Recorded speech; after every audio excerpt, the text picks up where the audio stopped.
অসমৰ চাকৰি খবৰ প্ৰথমে পাবলৈ সাবস্ক্ৰাইব কৰক আমাৰ চেনেল assamguru.com আৰু প্ৰেছ কৰক বেল আইকন। নমস্কাৰ, আসাম গুৰুলৈ স্বাগতম জনাইছোঁ। অতি ভাল খবৰ, কেন্দ্ৰীয় চৰকাৰৰ চাকৰি ৰেলৱে বিভাগত বহুতো পদ খালী। তো ইয়াতে শিক্ষা মাথো মেট্ৰিক পাছ কৰা হ'লে এপ্লাই কৰিব পাৰিব। আৰু ইয়াতে ৫,৬৩৬টাকৈ এপ্ৰেণ্টিছ অৰ্থাৎ শিক্ষানবিছ পষ্ট ওলাইছে। তো ইয়াতে কোনো ধৰণৰ লিখিত পৰীক্ষা দিব নালাগে। তো চাওক, এইটো আহিছে NF ৰেলৱে অৰ্থাৎ নৰ্থ ইষ্ট ফ্ৰণ্টিয়াৰ ৰেলৱেৰ ফালৰ পৰা। তো ইয়াৰে লাষ্ট ডেটটো হৈছে 30 জুন 2022। তো ইয়াতে খালী হোৱা পষ্টটোৰ নাম হৈছে এপ্ৰেণ্টিছ।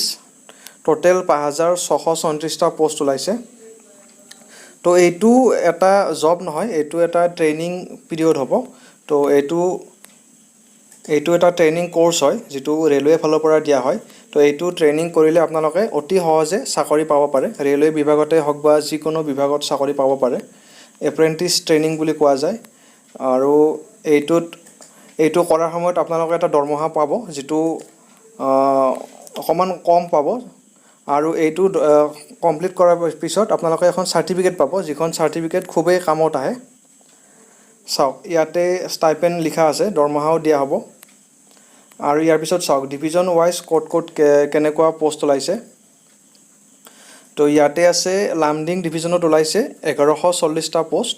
ঠিক তেনেকৈ নিউ বঙাইগাঁও ৱৰ্কশ্বপত ওলাইছে ১১১০টা পষ্ট। কাতিহাৰ ৱৰ্কশ্বপত ৯১৯টা পষ্ট। ডিব্ৰুগড় ৱৰ্কশ্বপত ৮৪৭টা পষ্ট। ৰঙিয়া ডিভিজনত ৫৫১টা পষ্ট। ঠিক তেনেকৈ তিনিচুকীয়া ৫৪৭টা। আলিপুৰদুৱাৰত ৫২২টা। টোটেল ৫,৬৩৬টা পষ্ট ওলাইছে। তো ইয়াতে আপোনালোকৰ চাওক, ৰঙিয়া ডিভিজনত কেনেকুৱা পষ্ট আছে। ৱেল্ডাৰ ট্ৰেড অনুযায়ী বেলেগ বেলেগ পষ্ট আছে।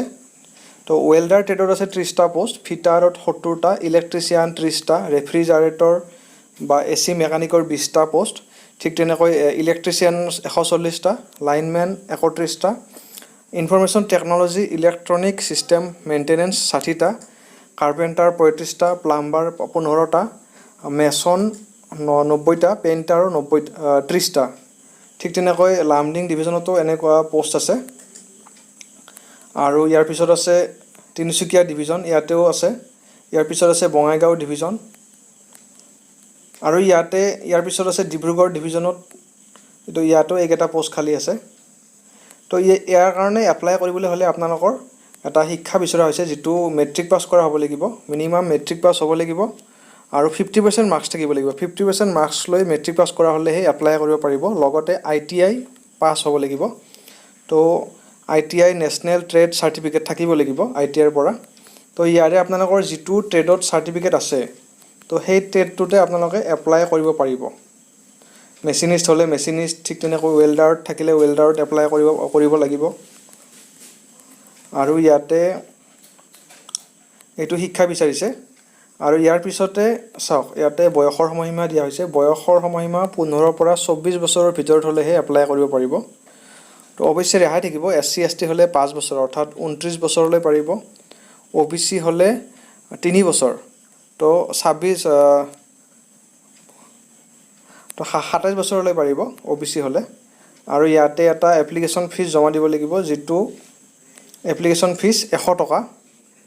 আৰু SC ST PWD ছোৱালীয়ে কোনো এপ্লিকেশ্যন ফিজ জমা দিব নালাগে। আৰু এপ্লিকেশ্যন ফিজটো অনলাইন যোগে জমা দিব লাগিব। তো এপ্লাই কৰিবলৈ আপোনালোকে ডাইৰেক্টলি অনলাইন যোগে এপ্লাই কৰিব লাগিব। ইয়াতে কেনেকৈ এপ্লাই কৰিব, ইয়াতে ষ্টেপ বাই ষ্টেপ কোৱা আছে। নাইবা ডাইৰেক্টলি আপোনালোকে এইটো চাওক, ৱেবছাইটটো দিয়া হৈছে www.nfr.indianrailways.gov.in।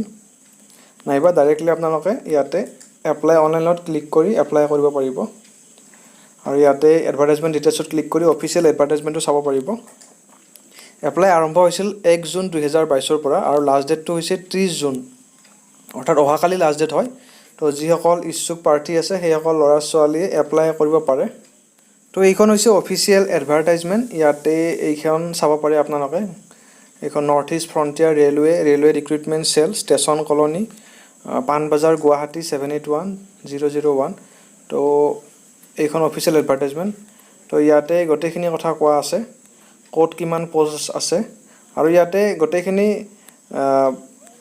কাষ্ট ৱাইজ ভগাই দিয়া হৈছে পদসমূহ, যেনে ট্ৰেডছ মেচিনিষ্ট ট্ৰেডত টোটেল প'ষ্ট আছিল 20টা।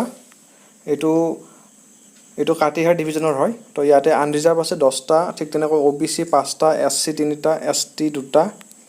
ইয়াৰ পিছত ৱেল্ডাৰৰ 50টা, আনৰিজাৰ্ভ 25টা, OBC 14টা, SC 7টা, ST 4টা। ঠিক তেনেকৈ ফিটাৰৰ 100টা পষ্টৰ আনৰিজাৰ্ভ 50টা, OBC 27টা, SC 15টা, ST 8টা।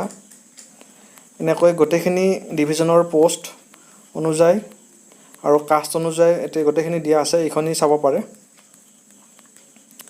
তো এইখনে অফিচিয়েল এডভাৰটাইজমেণ্ট। এপ্লাই কৰিবলৈ মই ডেছক্ৰিপশ্যনত লিংকটো দি দিম। সবিশেষ এডভাৰটাইজ চোৱাৰ বাবে আমাৰ অফিচিয়েল ৱেবছাইট assamguru.com ভিজিট কৰিব। তো এইটোৱে আছিলে জনাবলগীয়া কথা। ধন্যবাদ ফ্ৰেণ্ডছ, আমাৰ চেনেলটো লাইক আৰু ছাবস্ক্ৰাইব কৰিব। ধন্যবাদ।